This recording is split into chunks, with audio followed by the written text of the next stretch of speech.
معاویہ نے اپنی ہی زندگی کے اندر اپنے بیٹے یعنی کہ یزید ابن معاویہ کو جو خلافت ہے وہ وراثت میں دے دی. یعنی کہ اب یہ جو اوریجنل تصور تھا خلافت کا، جس میں بادشاہت یا وراثت کا تصور بالکل شامل نہیں تھا، وہ ختم ہو گیا اور ایک ڈائنسٹی قائم ہو گئی کہ جس کو ہم کہتے ہیں امید ڈائنسٹی. یہ ڈائنسٹی 661 اے ڈی سے لے کے 750 اے ڈی تک چلی، یعنی تقریباً 100 سال چلی. یزید ابن معاویہ جو ہے اس کی اپنی جو بادشاہت ہے وہ 680 سے لے کے 683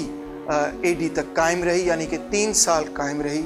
اور یزید کے حوالے سے یہی کہا جا سکتا ہے کہ پوری مسلم دنیا اور تاریخ جو ہے اس کو اس بد نظر سے یاد رکھتی ہے کہ اس نے حضرت حسین کو شہید کیا اور انتہائی ظلم کیا. معاویہ اور یزید کے بعد جو امید ڈائنسٹی تھی وہ اسی طرح چلتی رہی 661 اے ڈی سے لے کے 750 اے ڈی تک، یعنی تقریباً ایک پوری سینچری جو ہے وہ یہ بادشاہت چلتی رہی. ایک کے بعد دوسرا بیٹا، یہ آپ چارٹ جو ہے اس پہ دیکھ سکتے ہیں کہ وہ جو ڈائنسٹی تھی اس میں کون سے مختلف بادشاہ جو ہے ایک کے بعد دوسرے آتے رہے. 750 اے ڈی میں امید ڈائنسٹی کے خلاف ایک ریولٹ ابھرا، خاص طور پہ ایسٹ سے، پرشیا سے اس کا بہت سپورٹ تھا، اور شروع میں اس میں شیعائٹ سپورٹ بھی، اہل تشیع سپورٹ بھی شامل تھا، اور اس کے نتیجے میں امید ڈائنسٹی کو اوور تھرو کیا گیا اور عباسد ڈائنسٹی شروع. اب یہ ایک بڑی دلچسپ بات ہے کہ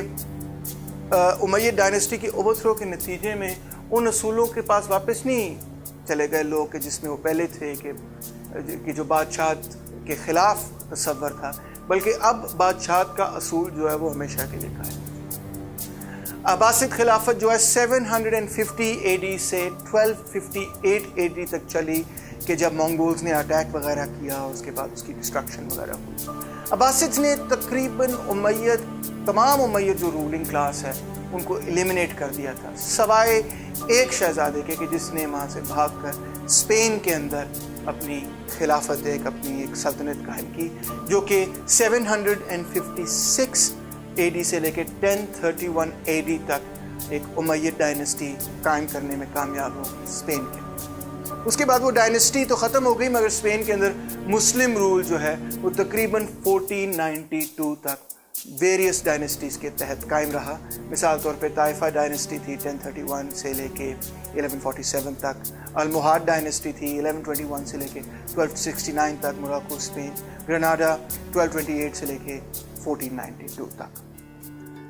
اس کے علاوہ بھی آپ اگر مسلم دنیا کو دیکھیں تو آپ کو یہ نظر آئے گا کہ مختلف ڈائنسٹیز جو ہیں وہ ہر طرف آپ کو نظر آئیں گی. آٹومن ایمپائر یا آٹومن ڈائنسٹی، عثمانی خلافت جس کو ہم کہتے ہیں، وہ ٹرکس کی خلافت تھی، وہ قائم رہی، کئی سو سال قائم رہی. 1683 کے اندر وہ قائم ہوئی اور 1924 تک وہ چلی. فاطمید ایمپائر بنا 909 میں، 1171 تک فاطمید ایمپائر چلتا رہا. اس کے علاوہ مغل ایمپائر جو کہ بر صغیر کے اندر مسلم رول کی نمائندگی کرتا تھا 1526 سے لے کے 1857 تک. اور پرشیا کے اندر صفوید ایمپائر 1501 سے لے کے 1736 تک. یہ سارے مختلف ایمپائرز، ساری مختلف ڈائنسٹیز جو ہیں وہ اسلامک ڈائنسٹیز ہے یا نمایاں اسلامک ڈائنسٹیز ہیں. اب دلچسپ بات یہ ہے ایک پولیٹیکل سائنٹسٹ کے حوالے سے، ایک ہسٹورین کے حوالے سے، کہ اتنے ساری مختلف ریاستیں ہیں، اتنے سارے مختلف علاقے ہیں جہاں یہ ڈائنسٹیز قائم ہو رہی ہیں، ریاستیں قائم ہو رہی ہیں، اسلامک اسٹیٹس قائم ہو رہے ہیں، مگر ان میں سے کوئی بھی ایسی نہیں ہے کہ جو کہ خلافت کے اوریجنل اصولوں پہ چلے، بلکہ تمام جو ہیں وہ بادشاہتوں کے اصولوں پہ چل رہی، وراثت کے اصول پہ چل رہی. اس کی کیا وجہ ہے؟ اس کی سوشو اکنامک پولیٹیکل وجہ کیا ہے؟ اگر صرف یہ وجہ ہوتی کہ چند لوگ ایسے تھے کہ جو اوریجنل پیغام کو بھول گئے تھے، یہ بات اپنی جگہ تو شاید درست ہے، مگر یہ ناکافی ہے اس چیز کو سمجھانے کے لیے کہ اتنی ساری مختلف جگہوں پہ ہر جگہ ہی ایک ہی چیز، ایک ہی رزلٹ نکل رہا ہے. اس کے پیچھے کیا وجہ ہے؟ اس کے پیچھے شاید وجہ یہ ہے کہ جب یہ ریاست قائم ہوئی اور بڑھتی چلی گئی اور بڑی ریاست یہ پھیل گئی، اتنی بڑی ریاست بن گئی، تو اس زمانے کی جتنی بڑی ریاستیں آپ دیکھ سکتے ہیں چاہے وہ روم میں ہو یا گریس میں ہو، چاہے وہ عربیہ میں ہو یا بر صغیر میں ہو یا یورپ میں ہو، جتنی بڑی ریاستیں آپ کو میڈیول پیریڈ کی ملیں گی، ہر ریاست بڑی ریاست بادشاہ کی ہوگی۔ تو ظاہری بات ہے کہ سائز کا اور میڈیول جو اکنامک سسٹم تھا، جب وہ بڑی ریاستیں سائز میں بڑی ہوتی ہیں تو وہ ایک پرٹیکولر سیٹ اپ کی طرف جاتی ہیں۔ اس کی وجہ بنیادی طور پہ جو ہے وہ ملکیت ہے۔ جیسے جیسے زمین پر ملکیت کا نظام قائم ہوتا چلا گیا، ایک ایسا طبقہ پیدا ہو گیا جس کو ہم اپنے بر صغیر میں جاگیردار طبقہ کہتے ہیں۔ زمین جو تھے اس کی بنیادی طور پہ جاگیر تھی،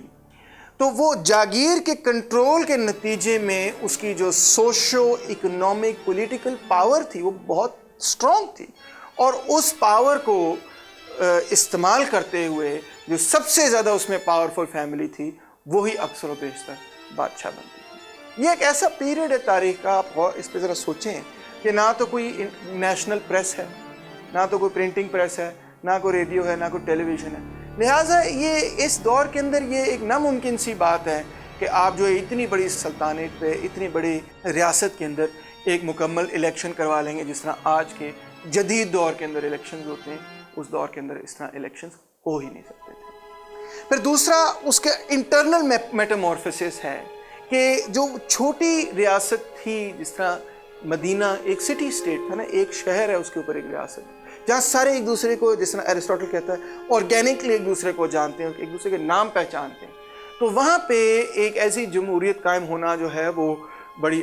آسان بات ہے، بلکہ نہ صرف آسان بات ہے، قدرتی بات ہے، فطری بات ہے، نیچرل بات ہے کہ وہاں پہ لوگ ایک دوسرے کو جانتے پہچانتے ہیں، ایک دوسرے سے پوچھ گچھ کر سکتے ہیں، ایک دوسرے سے پتہ کر سکتے ہیں کہ بھئی کیا ہو رہا ہے کیا نہیں ہو رہا۔ وہ حضرت عمر کا مجھے واقعہ یاد آتا ہے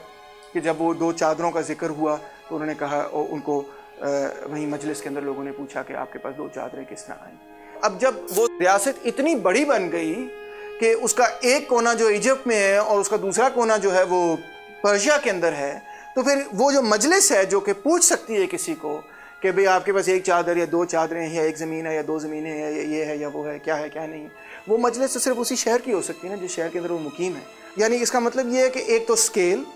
دوسرا اس کی کلاس کنفیگریشن کے نتیجے میں یہ جو بڑی بڑی مڈل ایجز کی ریاستیں تھیں یہ ناگزیر طور پر بادشاہتیں بن جاتی تھیں، اور اسلام کے ساتھ بھی بنیادی طور پہ جو اسلامک ریاستیں تھیں ان کے ساتھ بھی بنیادی طور پہ، ان کے اندر بھی بنیادی طور پہ ہم یہی پروسیس دیکھتے ہیں۔ اب جب میں یہ کہتا ہوں کہ یہ بادشاہتیں قائم ہو گئی تو اس کا قطعی طور پہ یہ مطلب نہیں کہ جو اس کے اندر ان کے اندر ترقی تھی وہ رک گئی۔ اس میں کوئی شک نہیں کہ یہ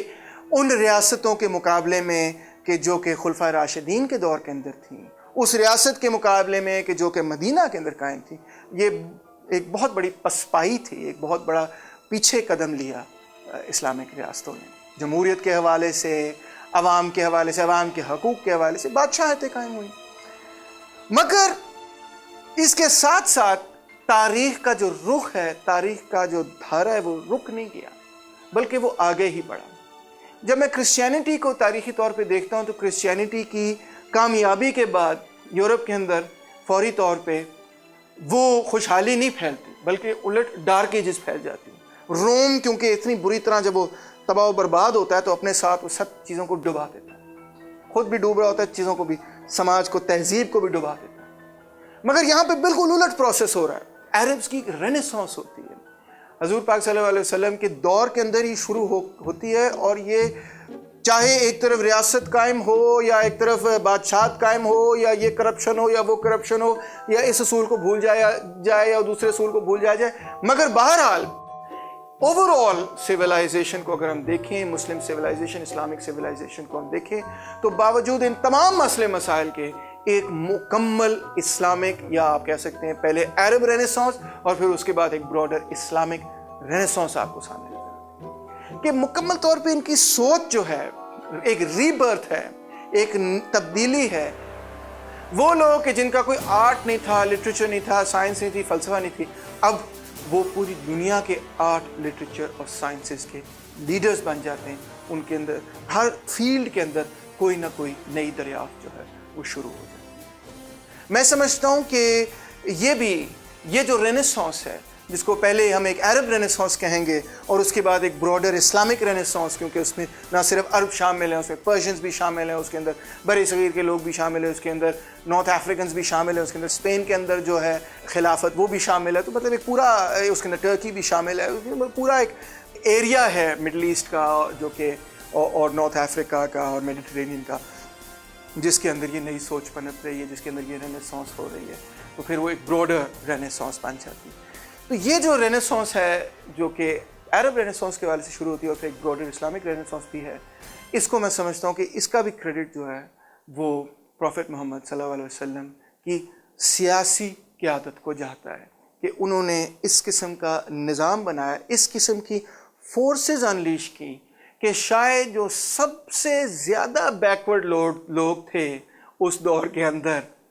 7th سینچری کے اندر جو سب سے بیکورڈ نیشن تھا عربز کا، وہ سب سے ایڈوانس نیشن بن گیا۔